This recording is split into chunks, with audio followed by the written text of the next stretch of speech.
Hello, my name is Angela Benitez, and I'll be talking about smart grids and why they are the future of power distribution in the US and across the world. So a little bit of background on why I chose smart grids is because I was a part of my high school's Energy and Utility Career Academy program. Basically, it was a program sponsored by PG&E where we got to work and mentor with professionals from across the industry. We had people from SoCal Gas and Chevron who we did research projects with and had internships with.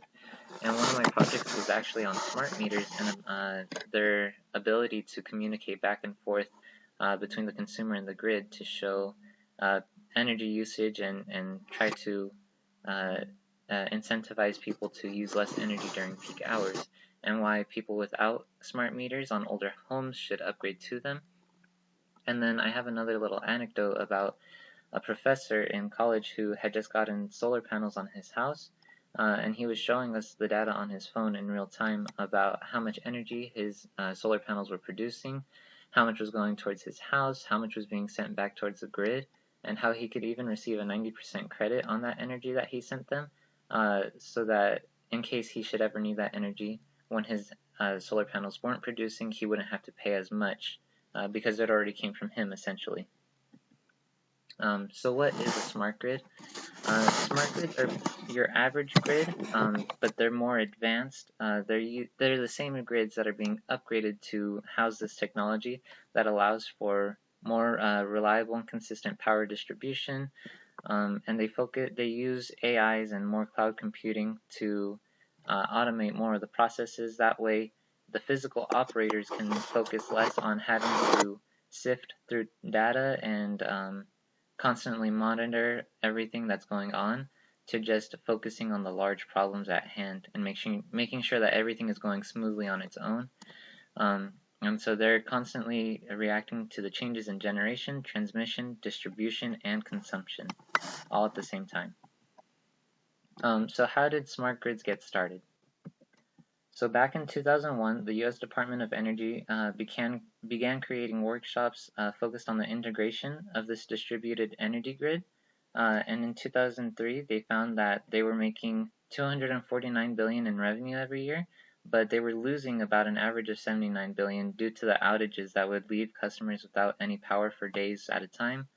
And it really kind of started as the use of advanced metering infrastructure, which is an early version of smart meters. And they were thinking, how do we streamline this process? How do we make it more efficient? How can we automate more things all at once just to make everything easier? And in 2007, the Congress passed the Energy Independence and Security Act, which went towards creating committees and committing billions of dollars to fund research and development. And in 2009, they passed another act called the American Recovery and Reinvestment Act of 2009, and that one was just guaranteeing more billions of dollars for the smart grid investments. So the goals of a smart grid are pretty straightforward. They're not hard to understand at all, but what we want them to do compared to our older grid is to be more energy and efficient. They want to optimize the usage of electricity during peak hours and such by balancing the supply and demand. And they want to do that meanwhile reducing the emissions that we're producing from generating this electricity, while also lowering the cost that we pass on to the consumers. So by doing all those things, they're going to be able to consistently provide higher quality and more reliable power. So these are some of the advantages that smart grids offer, how they differ from the existing grid, and we'll be going into all of these throughout the presentation as well. But it starts off with relying on more digital infrastructure rather than old analog technology. They can communicate two ways between consumers and grids instead of just one way, and then they want to focus on distributed generation instead of just one large centralized area. They want to maintain everything by having sensors throughout the entire system wherever these distributed generators rely on. And then we also want these smart grids to be able to take care of themselves and fix things on their own instead of having to rely on physical labor to keep watch over everything and fix something whenever something goes wrong. And then it has adaptive islanding as well. So in case something should go wrong, you can cut off the distributed grid wherever it lies, and it'll stop the effect from moving over into a rolling or cascading blackout, or other problems that could affect a central grid.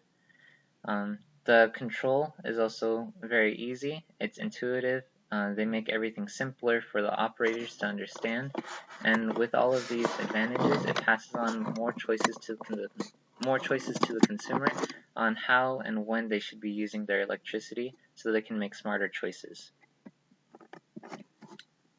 So the three main areas that smart grids differ are they have advanced infrastructure, which are the physical assets that go into place to upgrade the old grid. They have advanced AI and cloud computing for management of these systems, all of the data that comes in, and then the protection systems as well, prevent against failures and actually predict when they're going to happen before they happen to protect the grid and keep producing reliable power. So now we'll go ahead and go into a bit more depth of the infrastructure and how its subsystems allow it to take advantage of these new assets that are coming into place. For example, smart meters, like I said earlier, they're able to send data to and from the grid operators and the consumers in real time, and they encourage the more efficient power usage. And then technology has also been upgraded to send energy both ways as well, where you couldn't do that before, obviously. There was no reason for a consumer to be sending energy back to the grid, but we have that now. And they can communicate in a lot of ways using anything from cellular, radio, satellite, fiber optic, and of course through the power lines. And then there's plenty of new sensors to monitor data from all around the grid, whether it's from the consumer, the grid itself, or any of the units that pass along in between. But they use the smart meters and phasor measurements and sensor nodes to monitor all of this key information and vital data. And one of the points of interest here actually is vehicle to grid or grid to vehicles. Essentially, vehicles have batteries now that can rely as distributed battery storage for the grid, where they can take the energy that has been provided by the grid during peak hours where they don't want to let renewable energy go to waste, and they can even send it back to flatten the demand curve, and then later recharge during non-peak hours at a cheaper energy rate. So how we were talking about the power walls and the solar panels earlier, but these vehicles act as basically distributed batteries for the grid. With this comes the shift to the focus on localized distribution grids instead of a central power grid. That way we can develop smaller microgrids that don't have to rely on the power from a central power grid. So some of the challenges that infrastructure has are including and incorporating the new technology and retrofitting it to the old system. They have to be compatible, and it serves to be more of an upgrade instead of a replacement. So this also means that we have to we want to try to use and repurpose as much of the old assets and technology as possible, because that'll help keep the costs down of having to replace them. And we want to figure out how to best use and implement those old systems into the new system. And then, of course, the scale of integration that this has to happen at is quite large, because energy is a wide-scale commodity, and the infrastructure is already all across the U.S., so it'll take some time before we can actually completely roll out the infrastructure of smart grids across the entire U.S. Okay, so what role does the management and its subsystems play? They're essentially the brains of the operation. They use data collected from the infrastructure to make key decisions on power production for the current demand, And there are four main steps to this. So essentially, they're collecting the data before they can use it from all of the system-wide sensors from the infrastructure. And then the information that they collect has to be analyzed because not everything exactly is going to be useful. They want only the important stuff, and then they can discard or store the rest. Um, they have to have the ability to model all of this data for trends, and then they're going to integrate and compare that to other historical data. Um, and then from there, the management system can automatically implement preset decisions on whether to increase or decrease output based on current conditions. That way we're not wasting too much energy or producing too much emissions or increasing the cost by too much. So one of the points of interest here are virtual power plants, and it's basically like a management system for the central grid, but all of the localized distributed grids are not going to have access to the same kinds of infrastructure or computing technology on their own. It's essentially cloud-based computing that controls these distributed grids for ease of use, essentially.